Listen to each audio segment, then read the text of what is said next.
The pre-Proverb 31 person. Okay. So, that's the harlot version. Yeah, that's the red hair version. Yeah.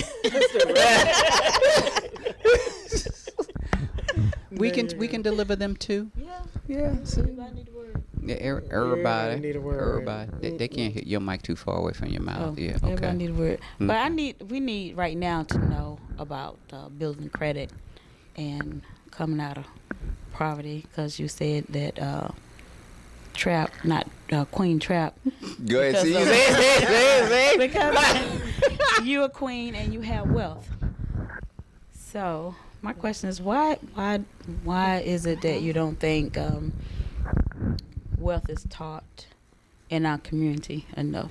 Because I'm like you, I didn't have anybody to teach me about money and how it worked. You know, it is pretty kind of sad that in our community that we don't have the education that we have. Because it seems like you in school, they teach you something totally different. And then you go to college, it seems like they teaching you to get in debt versus getting out of debt. And that's why I had got involved with this company, so I can teach people and educate people, because it teaches you strategies on how to get out of debt, stay out of debt, and invest. What type of strategies? They have cash flow. Teaches you how to save your money, how to invest your money, how is it important to put your money in an emergency fund. Like, I have learned that you have to at least put between $1,000 to $3,000 in your account for emergency fund, just in case of anything happen. All these hurricanes we've been having, absolutely needing something on standby. Food. I have learned to save because I got denied on food stamps.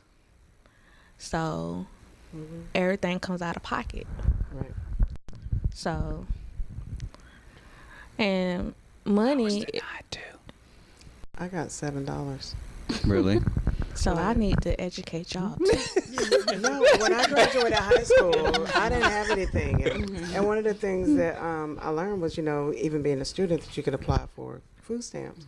And I was in school. I was a student. I was paying for it. I didn't have financial aid or student loans. Like, I paid out of pocket for school. And so I was like, oh, well, here's a way I can eat. They give me $7.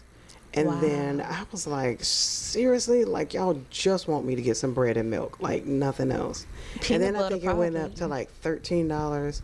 And then it went, I think the highest I got was like maybe $17 or something like that. Maybe. Might have broke 20. And then they would send me a letter. It's like, oh, we made a mistake. And I got nothing after that.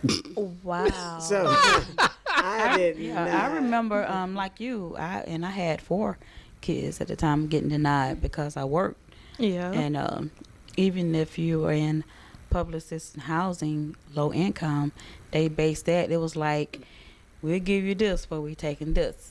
And so, yeah, that is, it's like when you try to get ahead, they raise the rent. Your rent will go up. Yep. And the only time I ever got food stamps or whatever is when I was laid off. And at that time, I was in manufacturing. So it's like you're in a rock and a hard place. Well, at least did you get unemployment? Yeah, unemployment. Yeah, because Well, I worked long enough. I happened to work long enough that time to get unemployment, and also we had a 401k and that. But when you barely making, and when you have 4 kids and you're single, and you're not making a lot of money, when you do get the money, you catch up because you don't know when you're going back to work or when the income is going to pick up. So you have to take care of what you have to take care in the moment, and that goes really fast. It goes really fast. yeah. I think the challenge that people have is that they wait until times get tough and times get hard for you now to sort of realize that, hey, maybe I need an emergency fund and maybe I need to save for a rainy day, as opposed to doing it when times are good. Just like we go to the bank and ask for a loan when we don't have any money, that's when they deny you. Yeah. If you got plenty money and got all the money in the bank you and go. you go apply for a loan, they'll give you the money. Yeah. So they only give it to you when you don't need it. So proper planning means when you got a job, when the money is coming in, when the bills are getting met, that's when you need to save up your money. That's when you need to invest your money, because it will come a time where times will get tight if you live long enough. Because sometimes people think, oh, I'm Superman, I'm on top of the world, I never lose a dime, and I make plenty of money. But it doesn't always work out that way. What about the ones that they don't think I'm Superman, I'm on top of the world? They just don't know, or don't have the mindset. Because, like I say, we was never taught, and And so many that's people never where taught. the difference comes in between our people and them folk. Because them people They sit talk about down it. and they They teach talk their about it. children. Because they don't got no check balance in class, in school. And I actually you know. had one. I I did actually, too. I had, Really? I had a, I I actually never had had a one. teacher. I Nobody had a taught me. teacher, a math teacher when I was in high school, and he cared enough about us because he was one of us. He cared enough about us. He taught us how to balance a check, how to do taxes. That was So a those- personal thing. That wasn't a part of the That's what I'm curriculum. saying. That is an awesome. wasn't That a was an part of the awesome curriculum. teacher. That it wasn't part of the curriculum. But Oh, he okay. took I it was going to upon say, himself if he just did to the teach us curriculum, that. they don't teach us that in the No, normal curriculum. We don't. They So don't. I And went to school in Kentucky, and I can't remember which class it was, but I remember they gave us the checkbooks. Like we literally all gave us, and it was part of the school, part of the class, where they gave us a balance at the beginning of the semester or something like that. And then whatever we needed, we had to make purchases, and we had to write checks for pencils. We had to write checks for whatever, and we had to balance that checkbook out the whole time. They also brought in newspapers, and we bought stocks. And we monitor our stocks, and we watched our stocks. she said Kentucky. Exactly. It was- Exactly. In the South. Exactly. In Kentucky. That's right. It's not one of They, our schools. they have Definitely that not one type I- of curriculum Yes. in Yeah. their Yes, school yes. system. Yes, and our desegregated, non-equal school system, it don't work out that way. Yeah. You 'cause fend I for done learned yourself. that. And I Yeah. think, you know what, I think with our school systems also, one, the lifestyle that many of our urban communities live, where they're working multiple jobs. So all the kids see is a struggle. All the kids see is that you have to work extra hard. You got to work 2 and 3 jobs in order to make ends meet. So when they're given a credit card that they didn't have to work for, that they can get what they want to get, Yep. when they want to get it, how they want to get it, it's like, I'm not finna work 3 jobs. I got this right here, until it starts to load up on them. But then at the same token, the schools are created to get little Ray out the hood, so they're cramming him with what he needs to get to college, not what he needs to get through life. Yeah. They're literally teaching what your SAT scores need to reflect to get you into a university, which has nothing to do with your life skills at all. No. When they took home economics out and Mechanics. auto Yeah. mechanics and career, home- all the carpenter stuff. when they took all of Fashion that out, they merchandise, literally yes. took away the trade Trade up, opportunities. they did. That's right. And expected everybody to be a lawyer, doctor, politician, or whatever. And then that is where, an even greater increase and decline in the education and the Yep. financial stability of our community came from. The dropout rates. Yes. Because people say, I ain't signing up for this. And I am going to school that long. And I ain't working that hard. Right. And I Yeah, ain't reading 'cause, that. I yeah. can't read. Exactly. I'm not reading that much. That whole leave no child behind. Right. Now they build it as, oh, well, we'll work with you and get you where you need to be because we not gonna leave you behind because we love you that much. What it turned out to be is you can't read, don't worry about it. We'll just go ahead and pass you anyway because we can't leave you behind. Right. Right. So now you graduate and you illiterate. You can't read, but can you run fast? Good. Go see Coach. That was Jump it. high. If you can jump high, Go catch see a Coach. ball, got some good hands. You'll be all right. And that's the fallacy. And then we get out and we want to live that dream, and it don't work out that way. Yep. So now we on the street corner or on the pole. There you go. Well, not all. Just say no. Help us, Lord. Queen Trapp, Yes, ma'am. what could you, they always say, if you could tell your younger self something, what would you tell your younger you about spending money? Don't do it no more. My niece is 16. My nephew's 14. What would I Talk tell to them? them. Obey your parents. I'm sorry, go ahead. No.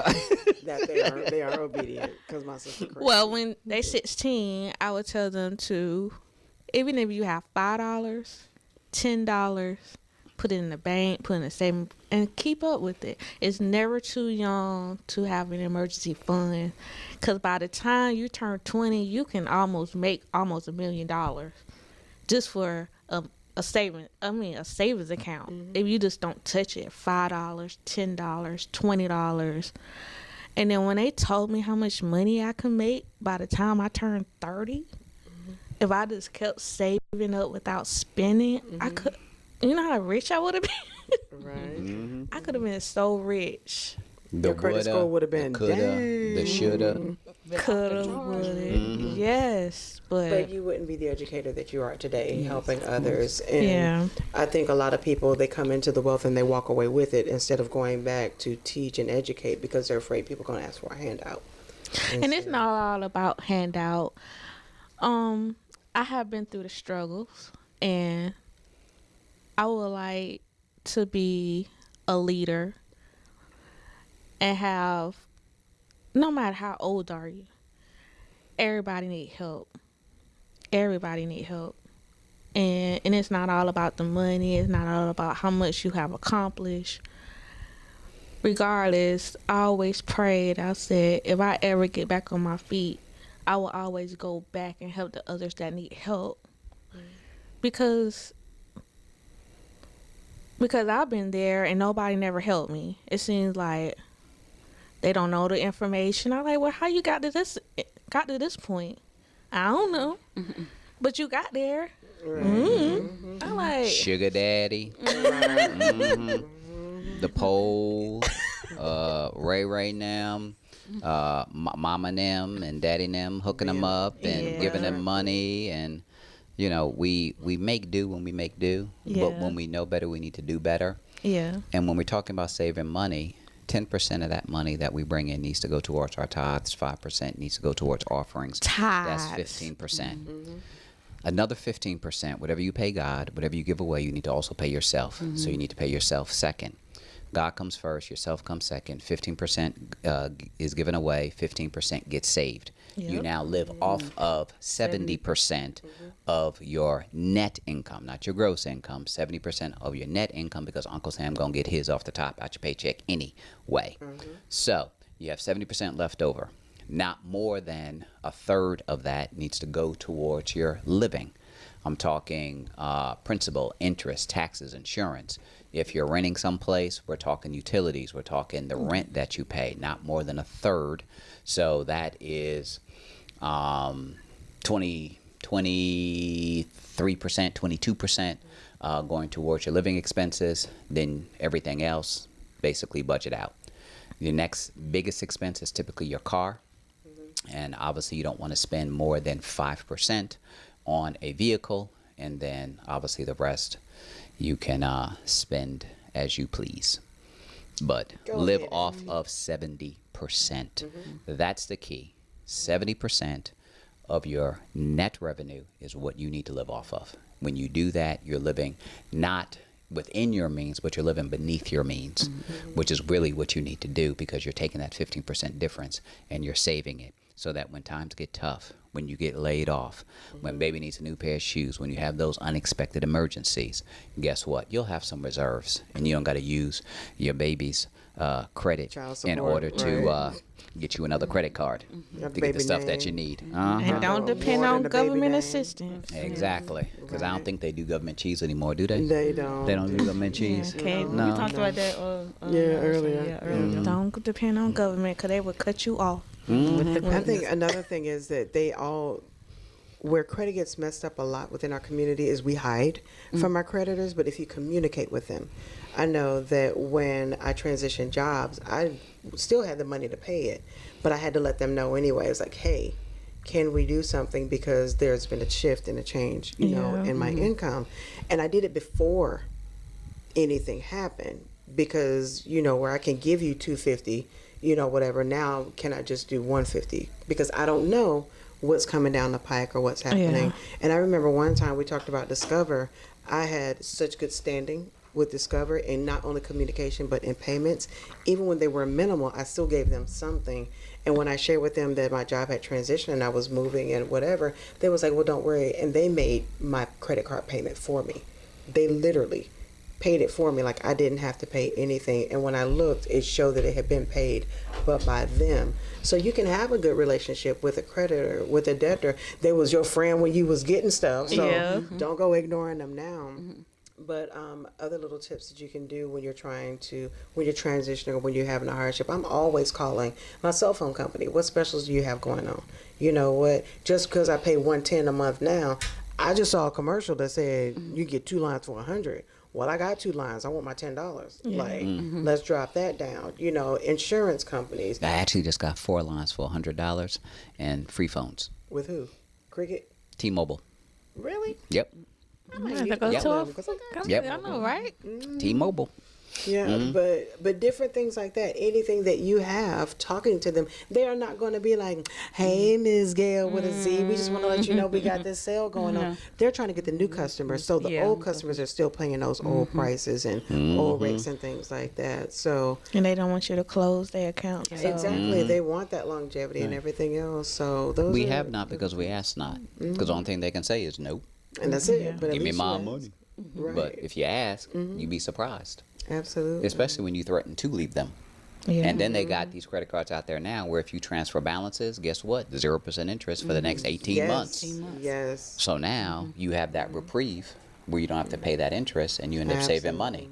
Absolutely. So those things happen religiously with credit card companies because everybody's trying to get everybody's business. So every 6 months, every 12 months, you can be checking to see where you can transfer that balance to. Because if somebody else going to give me a better deal, then hey, it is what it is. Right. Yep, no love lost, love ya. But But once again, it's my financial situation that I need to be cognizant of. And the better I am at money, guess what? The better my children going to be at money. absolutely. Because if I'm conscious about it and if I'm working on it and if I'm diligent about it and I'm being consistent, then all of that is going to bleed into the next generation. Yes, right. So now the new babies don't have to run to Discover and get the card at 18 when they come knocking at your door to throw it at you. You can throw it right back. Right. Say no to bad debt. Good debt is typically vocational, educational, for the start of a business, or real estate because it appreciates in value. Bad debt is that consumer debt when we want to buy the jewelry and the Jordans and the jeans and get our hair on fleek and we charging all of that. Yeah. And getting Jordan rich and we just broke. You got it. Stop No giving, generational stop wealth. giving rich folk your money. Absolutely. Unless you're giving it to me. Dr. Business, you can always send a check to I still got the debit card. 7504. And that's why I need your money so I can replenish what she took out. She's a thief. I'm telling you. I'm not a thief nor a robber.